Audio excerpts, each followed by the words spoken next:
18 मई 1974 राजस्थान का पोखरण। भारत ने अपना पहला सफल परमाणु परीक्षण किया, जिसका कोड नेम था स्माइलिंग बुद्धा। दुनिया हैरान थी, लेकिन एक देश ऐसा था जिसकी रातों की नींद उड़ चुकी थी, पाकिस्तान। उस वक्त पाकिस्तान के प्रधानमंत्री जुल्फिकार अली भुट्टो ने एक बयान दिया था जिसने दुनिया भर की इंटेलिजेंस एजेंसियों के कान खड़े कर दिए थे। भुट्टो ने कहा था, हम घास खाएंगे, भूखे सोएंगे, लेकिन अपना परमाणु बम जरूर बनाएंगे। और यहीं से शुरू हुई दुनिया के सबसे खतरनाक हथियारों की एक गुप्त रेस। पाकिस्तान ने एक ऐसा सीक्रेट मिशन शुरू किया जिसकी भनक दुनिया के किसी राडार, किसी सैटेलाइट को नहीं लगी, लेकिन भारतीय खुफिया एजेंसी रॉ को एक हल्की सी आहट मिल गई थी। सवाल ये था कि पाकिस्तान ये बम आखिर बना कहां रहा है। और जब रॉ ने इस रहस्य से पर्दा उठाया, तो जो तरीका उन्होंने अपनाया वो दुनिया के जासूसी इतिहास का सबसे जीनियस और हैरान करने वाला ऑपरेशन बन गया। Chapter 1, the Phantom facility. Pakistan के पास परमाणु बम बनाने की न तो तकनीक थी और न ही पैसा, लेकिन उनके पास एक आदमी था, doctor Abdul Qadeer Khan.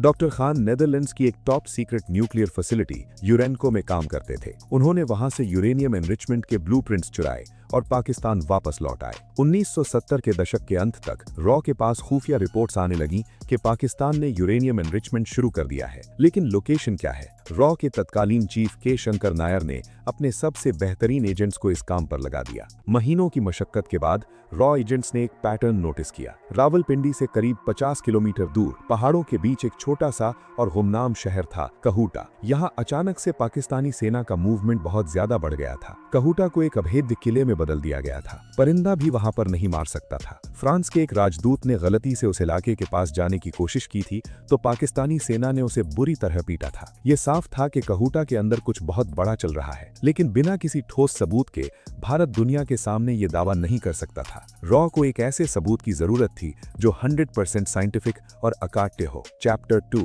Mastermind idea. Kahuta के अंदर घुसना नामुमकिन था। अगर कोई भारतीय एजेंट पकड़ा जाता तो ये एक इंटरनेशनल स्कैंडल बन जाता। तब रॉ के अधिकारियों ने एक ऐसी रणनीति बनाई जो हॉलीवुड की किसी थ्रिलर फिल्म से भी ज्यादा बारीक थी। उन्होंने सोचा, अंदर जो वैज्ञानिक काम कर रहे हैं वो इंसान है, उन्हें कभी न कभी फैसिलिटी से बाहर आना पड़ता होगा, और हर इंसान को एक चीज की जरूरत जरूर पड़ती है, बाल कटवाने की। कहूटा प्लांट के बाहर कुछ गिने चुने नाई की दुकानें थीं, जहां प्लांट के वैज्ञानिक बाल कटवाने आते थे। रॉ ने एक ऑपरेशन लॉन्च किया, ऑपरेशन हेयर कट। रॉ के अंडरकवर एजेंट्स, जो पाकिस्तान में ही आम नागरिकों की तरह रह रहे थे, उन्होंने इन दुकानों की रेकी शुरू की। वो घंटों तक दुकानों के बाहर चाय पीते, अखबार पढ़ते और ये नोट करते कि कौन सा व्यक्ति कहूटा प्लांट की तरफ से आ रहा है। जैसे ही कोई न्यूक्लियर साइंटिस्ट अपना हेयर कट करवा कर जाता, रॉ एजेंट एक आम ग्राहक बनकर दुकान में घुसता। वो चुपचाप फर्श से उन वैज्ञानिकों के कटे हुए बाल उठाता और अपनी जेब या एक छोटे से लिफाफे में रख लेता। ये काम इतना रिस्की था कि एक छोटी सी गलती और एजेंट की जान जा सकती थी,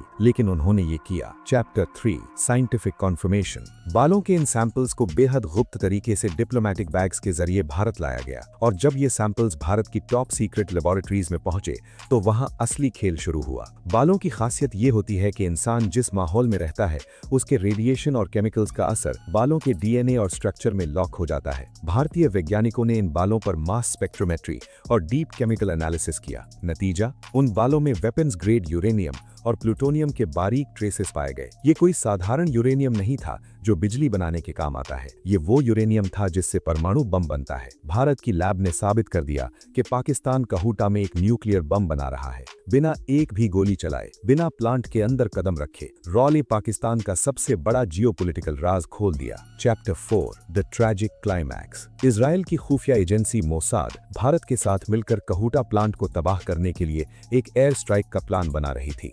सब कुछ तैयार था, लेकिन तभी इतिहास की सबसे बड़ी ब्लंडर हुई। भारत में सरकार बदल चुकी थी और मोरारजी देसाई प्रधानमंत्री थे। देसाई शांति के समर्थक थे। एक दिन फोन पर बात करते हुए उन्होंने पाकिस्तान के राष्ट्रपति जनरल जियाउल हक को ताना मारते हुए कह दिया, जनरल, हमें पता है कि तुम लोग कहूटा में क्या कर रहे हो। ये एक फोन कॉल रॉ के सालों के साइलेंट ऑपरेशन पर भारी पड़ गया। जियाउल हक तुरंत अलर्ट हो गए। पाकिस्तान ने कहूटा की सुरक्षा रातों रात 3 गुना बढ़ा दी और उन सभी रॉ एजेंट्स को ढूंढ ढूंढ कर मारना शुरू कर दिया जो इस ऑपरेशन ऑपरेशन का हिस्सा थे। मोसाद और भारत का स्ट्राइक प्लान हमेशा के लिए फाइल में दबकर रह गया। भले ही राजनीतिक गलती की वजह से कहूटा प्लांट तबाह नहीं हो पाया, लेकिन ऑपरेशन हेयरकट आज भी इंटेलिजेंस की दुनिया में एक मास्टर क्लास माना जाता है। ये उन गुमनाम भारतीय जासूसों की कहानी है जिन्होंने बिना वर्दी के देश की रक्षा की और एक बाल के जरिए दुश्मन का सबसे बड़ा हथियार बेनकाब कर दिया। अगर आपको जियोपॉलिटिक्स और रियल लाइफ स्पाई स्टोरीज का ये सस्पेंस पसंद आया तो वीडियो को लाइक करें और चैनल को सब्सक्राइब करें। अगली कहानी इससे भी ज्यादा खतरनाक होने वाली है। मिलते हैं अगले वीडियो में। जय हिंद।